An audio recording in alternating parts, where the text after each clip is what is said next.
In this video, we are going to give you some information about social dialogue. Social dialogue is the term that describes the involvement of workers, employers, and governments in decision-making on employment and workplace issues. Employees elect their representatives in most European countries. How are they elected? At first, every employee has the right to vote. Secondly, every employee had the right to candidate in the elections that are held every 4 years. The number of members of the Work Council correlates with the number of employees in the establishment or undertaking. These are the different forms of social dialogue. Both of them are regulated by the European Union Directive 2002/14 and with national laws.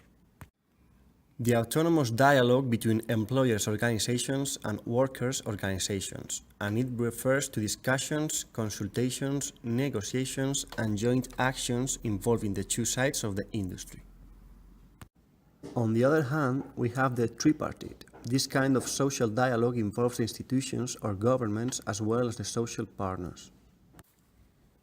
Now we move on to different forms of the worker involvement.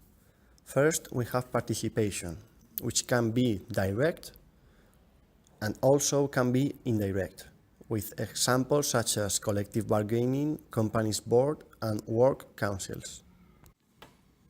Next, we have information, the least intense form of worker involvement since the info is provided by the workers' representatives. And last, consultation. Bilateral because it gives workers' representatives the opportunity to make their views known. There are three forms of consultation. The weak form, the exchange of views or dialogue between the ER and the employer. The stronger form, dialogue between the ER and the employer with a view to reaching an agreement. Strongest form, co-determination, which is the final decision does not remain with the employer. An agreement must be reached if the employer wants to implement a given. First, we're going to talk about the differences between the Netherlands and Spain. Starting with the Netherlands. In the Netherlands, we have something called the polder model. This is a very strong tradition. It is a successful tripartite social dialogue in Europe. There is something called the Labour Foundation. It is a private body institution focused on the most important objectives. The government gets advice from them on socio-economic policy and also on the coordination at central level of employment condition, bargaining process in the various sectors and companies. In the Netherlands, we have something called the Social and Economic Council, SEC. This was formed after World War II. It has also an advisory function and an administrative function. The division of tasks between the SEC and the Labour Foundation is not always completely clear. Sometimes on a topic they both give their advice. Of course, sometimes this leads to frictions. They are not willing to merge the SEC and the Labour Law Foundation.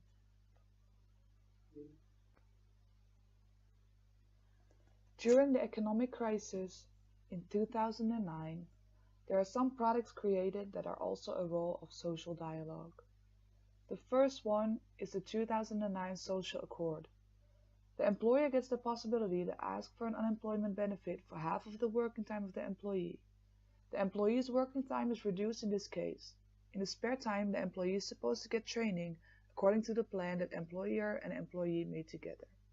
The second one is the 2009 Crisis Accord. In this accord, the measures are announced to combat youth unemployment. This apparently to the fact that employers have to make an effort towards trainee posts for young people.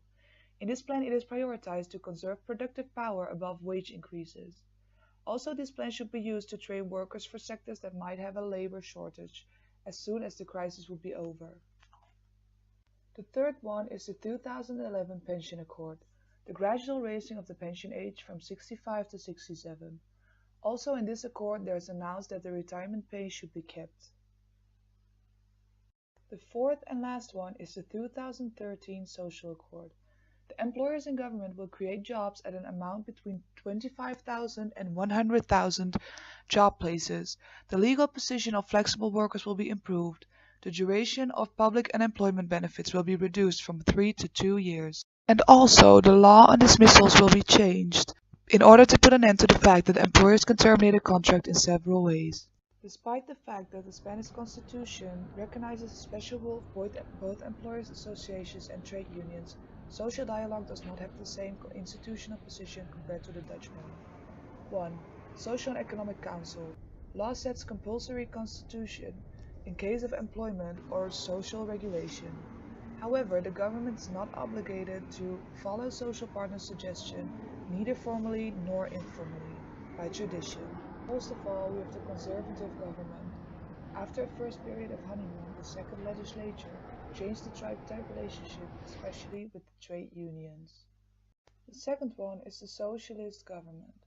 The relationship between the government and social partners and between employers and trade unions changed completely according to the economic atmosphere. Social dialogue and reforms under the socialist government. It was a late start.